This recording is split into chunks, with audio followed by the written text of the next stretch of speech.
IPO के बाजार में बहार है, ये लाइन हम पिछले कई महीनों से सुन रहे हैं। लेकिन इस बहार के बीच कुछ लोग और मार्केट के पार्टिसिपेंट्स ये चाहते थे कि सेबी मार्केट के आईपीओ के एक सेगमेंट पर खासकर ध्यान दे, और वो सेगमेंट था एसएमई का आईपीओ, यानी स्मॉल एंड मीडियम एंटरप्राइजेस का आईपीओ, जहां पे सब्सक्रिप्शन बहुत ज्यादा हो रही थी, बहुत ज्यादा पैसे लोग लगा रहे थे और बहुत सारे इश्यूज लगातार आ रहे थे।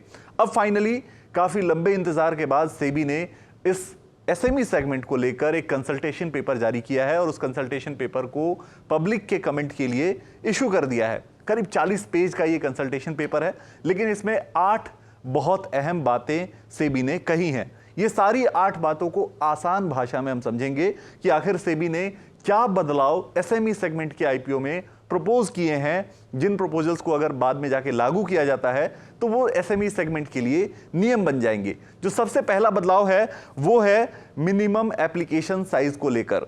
अब तक एसएमई आईपीओ में 1 लाख रुपए का मिनिमम एप्लीकेशन आपको करना पड़ता था।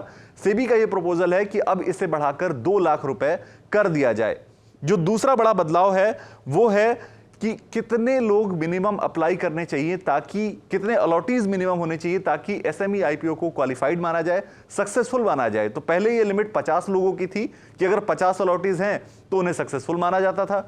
अब ये लिमिट बढ़ाकर 200 की जा रही है, यानी कम से कम 200 अलॉटीज चाहिए होंगे आपको अगर एसएमई आईपीओ को सक्सेसफुल बनाना है। तो जो तीसरी बड़ी बात है वो सेबी ने की है एनआईआई सेगमेंट को लेकर, एनआईआई के इन्वेस्टमेंट को लेकर, यानी जो नॉन इंस्टीट्यूशनल इन्वेस्टर्स होते हैं उनको लेकर। तो सेबी का ये प्रपोजल है कि एनआईआई कैटेगरी को 2 हिस्सों में बांटा जाए। पहला हिस्सा वो होगा जिसमें 10 लाख रुपए से कम इन्वेस्ट करने वाले एनआईआईज होंगे, यानी छोटे एनआईआईज होंगे, और दूसरा हिस्सा वो होगा जिसमें 10 लाख रुपए से ज्यादा इन्वेस्ट करने वाले एनआईआईज को शामिल किया जाएगा। ये तीसरा बदलाव। चौथा बदलाव जो सेबी ने किया है वो है प्रोमोटर्स के मिनिमम लॉक इन को लेकर, जो काफी इंपॉर्टेंट है। सेबी का ये मानना है कि प्रोमोटर्स के लिए जो लॉक इन होना चाहिए वो 1 साल से बढ़ाकर 5 साल कर दिया जाना चाहिए, यानी 5 साल से पहले प्रोमोटर्स जो है वो अपने लॉक इन को नहीं तोड़ पाएंगे, अपने शेयर्स नहीं बेच पाएंगे।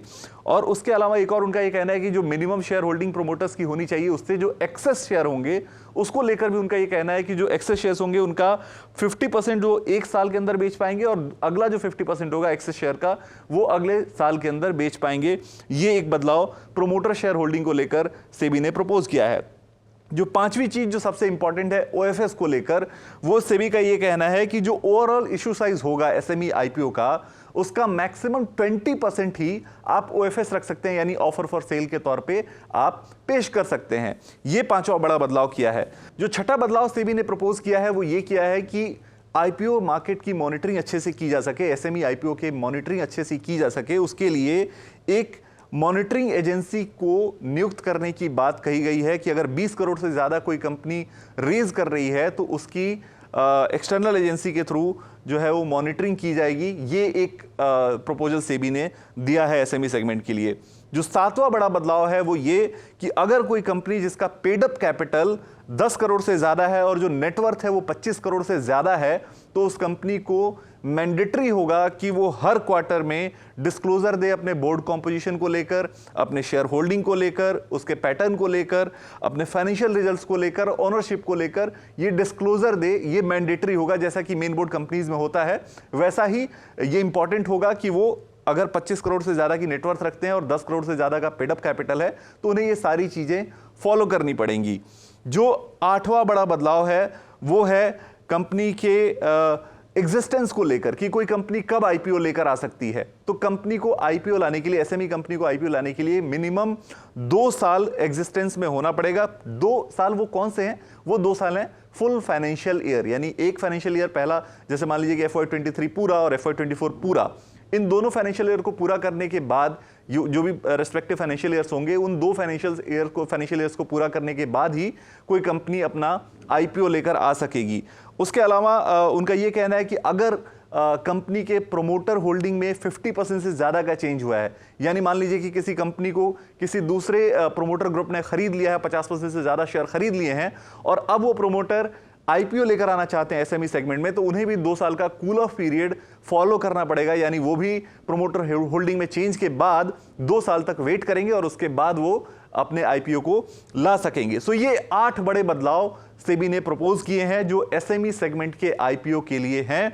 और इन सारे बड़े बदलावों पर सेबी ने 4 दिसंबर 2024 तक पब्लिक कमेंट मांगे हैं, जिसके बाद सेबी इसमें नेसेसरी चेंजेस जो होंगे वो करेगा और उसके बाद इसको फाइनली लागू करने पर विचार किया जाएगा। जो नेसेसरी अप्रूवल्स होंगे वो लिए जाएंगे और उसको लागू करने पर काम किया जाएगा। इन सारे बदलावों पर आप क्या सोचते हैं?